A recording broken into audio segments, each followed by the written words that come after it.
আমি ডাক্তার জাফরুল হক, অবসরপ্রাপ্ত general manager Bangladesh bank. আজকে 30শে জুন 2026। আমার অনেকগুলি সাকসেসফুল পেশেন্টের মধ্যে আজকে আরও একটি পেশেন্ট, যেটাকে বলা হচ্ছে যে লিপিড প্রোফাইলের হোমিও ওষুধে মিরাকেল চেঞ্জ বলতে এখানে আমার সামনে আমার রোগী বসা আছে, যার নাম হলো মাওলানা আশরাফ, বাড়ি হলো কামরাঙ্গীর চর। তার বোনরা, তার মা আমার কাছে ওষুধ খায়। তো তার দেখা গেল যে তার লিপিড প্রোফাইলের টিজি, মোবাইলটার দিকে ধরো, 15ই জুন 2026, আশরাফ আলী, বয়স 33 বছর, ট্রাইগ্লিসারিড ছিল 715, টোটাল কোলেস্ট্রল ছিল 228, এইচডিএল যেটা বেশি থাকার কথা সেটা ছিল 28। এখন আজকে হলো 30শে জুন, অর্থাৎ 15 দিনের মধ্যে আলহামদুলিল্লাহ তার মিরাকেল চেঞ্জ আসছে। এই যে মাওলানা আশরাফ, 30 জুন দেখা যাচ্ছে, 30শে জুন 2026। এই যে টিজি ট্রাইগ্লিসারিড 715 থেকে হয়েছে 205, আলহামদুলিল্লাহ 715। এই যে 715 রক্তের চর্বি, কোলেস্ট্রল, যেটা নিয়ে মানুষ অনেক চিন্তা করে কিভাবে কমবে।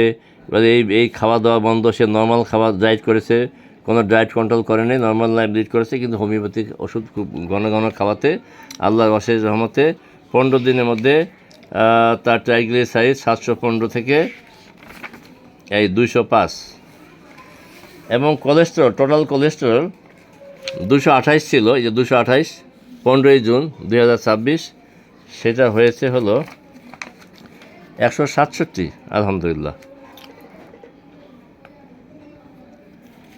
আর যেটা হলো গুড কোলেস্ট্রল, যেটাকে বলা হয় এইচডিএল আমাদের শরীরে থাকা উচিত, মানে মোর দেন 35। তারটা ছিল হলো 15ই জুন 2026, তার এইচডিএল ছিল 28। এটাও এইচডিএলটা আল্লাহর রহম বেড়ে হয়েছে 34। এই যে এইচডিএল 34, তার মানে কোলেস্ট্রল ছিল হলো 228, সেটা হয়েছে 167।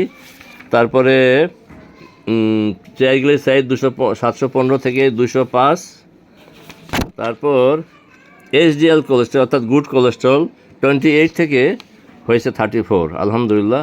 আল্লাহর কাছে কোটি কোটি শুক্রিয়া। আমি মিস্টার মাওলানা আশরাফ, তার সাথে কথা বলবো। উনি আর ও রোগটা ধরার পরে উনি কীভাবে, তার মানসিক অবস্থা কী ছিল, উনি কীভাবে আমার কাছে আসলেন। হ্যাঁ মিস্টার আশরাফ, বলেন এবার, তো পরিচয় দিয়ে বলো।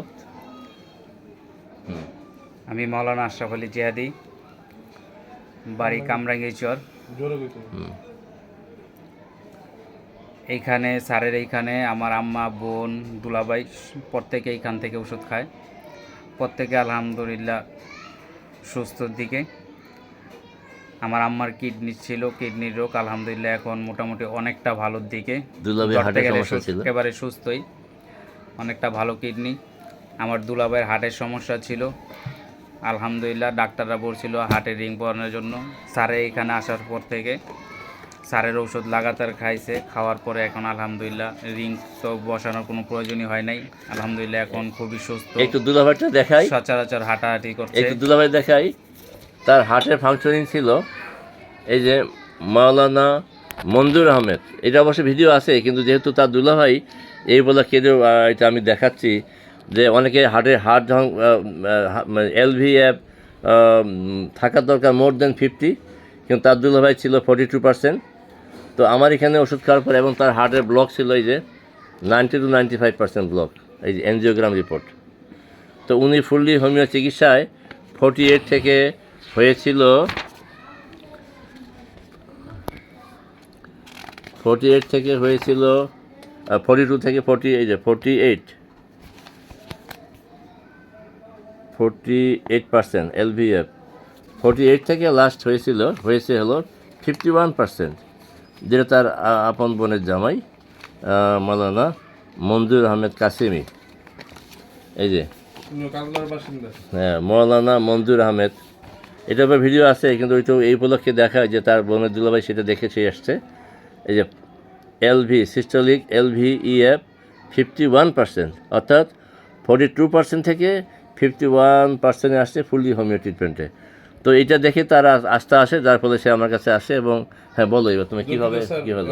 আমরা লাইভে আছি, তো একজন প্রশ্ন করছে যে অশ্ব-পাইলসের কি কোনো চিকিৎসা করেন কিনা? অবশ্যই আছে, পালসের চিকিৎসা আছে।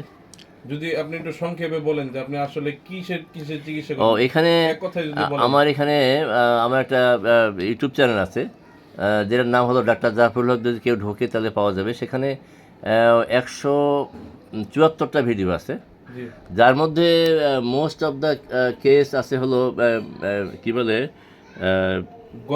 Kidney damage. Kidney damage. Kidney যেমন 21টা ডায়ালিসিস নেওয়ার পর ডায়ালিসিস লাগে না, কিডনি পয়েন্ট 6 থেকে এখন নর্মাল হয়েছে, কিডনি পয়েন্ট 9.40 থেকে এখন নর্মাল হয়েছে।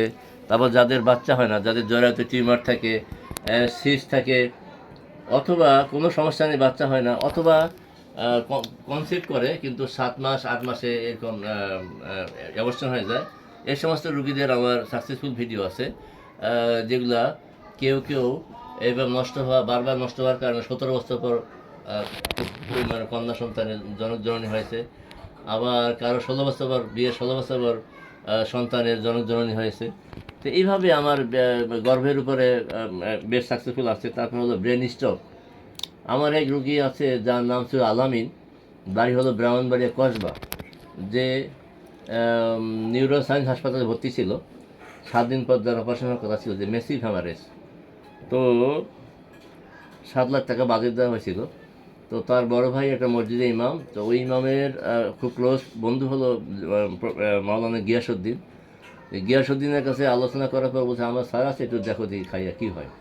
তো আমার কাছে আসার পর বলা হয় যে এরকম নিউরোসায়েন্সে ভর্তি, 7 দিন পর হবে। আমি ঠিক আছে, আমি ওষুধ দিই, যদি কাজ করে আলহামদুলিল্লাহ, না হয়তো অপারেশন করবে। কারণ আমি কোনো রোগের কোনো নিশ্চয়তা দিই না, কোনো গ্যারান্টি দিই না, কোনো সিওরিটি দিই না, ভালো করে মাদি আল্লাহ। যাই হোক, এই ওষুধ করার পরে সেই আলামিন সুস্থ হয়ে যায়। 1 মাস পরে সে আমার এই আলামিন 1 মাস চেম্বারে আসে, বলছে আমি আলামিন। কোন আলামিন? ওই যে আমি নিউরোসায়েন্সে ভর্তি ছিলাম, আমি ভালো হয়ে গেছি, আমার অপারেশন লাগে নাই, সেই আলামিন এখন সৌদি আরবে আবার প্রবাসী। স্যার আর কি কি রোগের চিকিৎসা? তারপর ব্রেনের সিস্ট, মাথায় যে পানি জমে, এরকম একটা রোগীর নাম ধরে বলি, যার নাম হলো রেহানা পারভিন। আমার এই ভিডিওর মধ্যে 174টা ভিডিওর মধ্যে আছে, কত নম্বর ভিডিও আমার খেয়াল নাই, সম্ভবত 115 বা এরকম হবে। চুল, যাদের মাথায় চুল ওঠার সমস্যা, ওটারও চিকিৎসা করেন? যেটা বলা হয় সেটা বলি আগে, সিস্টের কথা বলি, ব্রেন সিস্ট। যার বাড়ি ছিল রেহানা, বাড়ি হলো বরিশাল বানুড়িপাড়া। তো তার প্রথমে এমআরআই করা হয়, জানুয়ারি মাসে এমআরআই করে, তার দেখে যে ব্রেনের মধ্যে সিস্ট। তো ওষুধ খাওয়ার পর যখন সে সুস্থ হয়ে যায়, 4 মাস পর আবার এমআরআই করে। সেই এমআরআই করার পরে দেখে যে তার ব্রেনের সিস্টটা এবার সে ফুললি সুস্থ, এমন ওষুধ খাইতে হয় না, সে ভালো আছে, সুস্থ আছে। এরপরে যেটাকে বলা হয় গোল গোল জায়গায় মাথার চুল উঠে যায়, যেটাকে বলা হয় অ্যালোপেশিয়া, যেটা আমার মাত্র ফেসবুকে আছে, এটা এখনও ইউটিউব চ্যানেলে যায় নাই, যেটা 175 নম্বর ভিডিওতে যাবে। যে মেয়েটার নাম হলো একা, মেয়েটা হলো ইডেন কলেজের ছাত্রী। এরকম আর কি, যে প্রতিটা ক্ষেত্রে, প্রতিটা সেক্টরে। আমি যেটার কারণে প্রশ্ন করে যে পাইলস, অর্শ, গ্যাস, এগুলোর চিকিৎসা হয়? হ্যাঁ, এগুলো চিকিৎসা হয় এবং ভালো হচ্ছে আলহামদুলিল্লাহ। আপনার কি চিকিৎসাটা মূলত হোমিও, মানে হোমিও খেয়ে মানুষ, মানে জি হোমিও ন্যাচারালি যেটা করেন? জি হোমিও, এখানে হোমিও চিকিৎসা। আর অনেকে আমাকে প্রশ্ন করে যে আপনি যে বলেন যে বাংলাদেশ ব্যাংকে অবসরপ্রাপ্ত general manager, how it is possible, যে এত বড় পদে চাকরি করে আপনি কীভাবে হোমিওতে আসলেন? তো এই বিষয়ে আমার ব্যাখ্যা হলো যে আমার হোমিও পরিবারের জন্ম। আমার বাবা পাকিস্তানে প্র্যাকটিস করতেন, পরবর্তীতে আমার বড় ভাই ডাক্তার ফজলুর রহমান, উনি দিনাজপুর স্টেশন রোড TNT সামনে বসতো, তার কাছে আমার হাতে করি। আমি রাজশাহী বিশ্ববিদ্যালয়ের ছাত্র ছিলাম। ইউনিভার্সিটিতে পড়ার সময় আমার একটা প্রাইমারি বক্স থাকতো, নিজে খাইতাম, আশেপাশে বন্ধু বান্ধব দিতাম, কখনোই ইউনিভার্সিটি মেডিকেলে যাওয়ার প্রয়োজন হয়নি। এইভাবে আমার আর বড় ভাইয়ের কাছে আমি এত সিরিয়াস পেশেন্ট ভালোতে দেখেছি, যাতে আমি হোমিওপ্যাথি অনুপ্রাণিত হই এবং আমি হোমিও কলেজে ভর্তি হই এবং 1991 সালে আমি DSMS কমপ্লিট করি।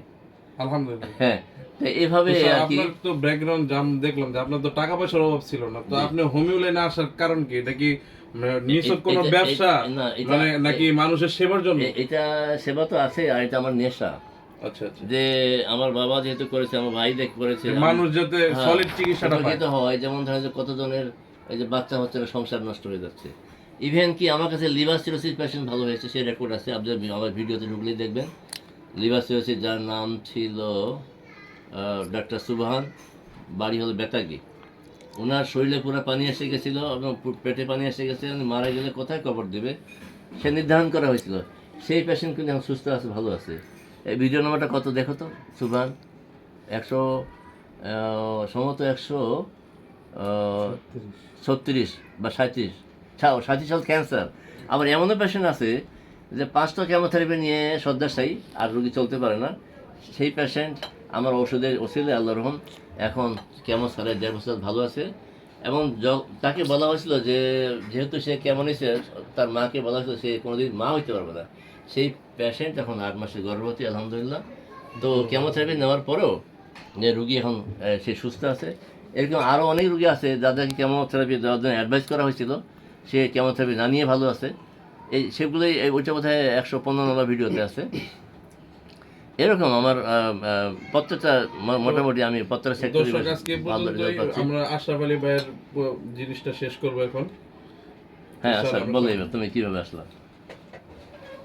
আমি তো বললাম পূর্বেই যে আমি কিভাবে আসছি। হ্যাঁ, তো তো আমি যখন আমার ধরা পড়ছে, আমার পেটের মধ্যে খুব প্রচুর পরিমাণ ব্যথা ছিল। আমি শুইতে পারতাম না, কাইত হয়ে শুইতে পারতাম না। এখানে প্রচুর পরিমাণ ব্যথা, জ্বর, হাতে পায়ে যন্ত্রণা।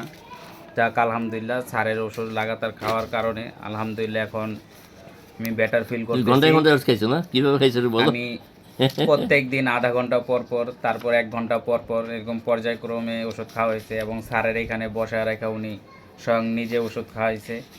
আলহামদুলিল্লাহ মানে এখন এখানে system অনেকটা হলো- সুস্থ আমি। মানে এখানে সিস্টেম তারপরে আরো একটা বিষয় আছে হ্যাঁ যে হ্যাঁ, এখানে স্যার বসায় ওষুধ খাওয়ায়। যতক্ষণ না আপনি এখানে একটু বেটার ফিল করবেন, তারপর স্যার আপনাকে ওষুধ সাজেস্ট করবে। তার আরও একটা সমস্যা ছিল, যেটা এখনও অবশ্য আলট্রাসাউন্ড করা হয়নি, তার ফ্যাটি লিভার গ্রেড 2। অনেকে আমাকে প্রশ্ন করে যে ফ্যাটি লিভারের উপরে কোনো আপনার সাকসেস আছে কি না। আমার ফ্যাটি লিভারের উপর সাকসেস ভিডিও আছে। তো যেহেতু আমি এখনও তার আলট্রাসাউন্ড কাম করি নাই, কাজে আমি বলতে পারছি না তো ফ্যাটি লিভারটা কী পর্যায়ে আছে।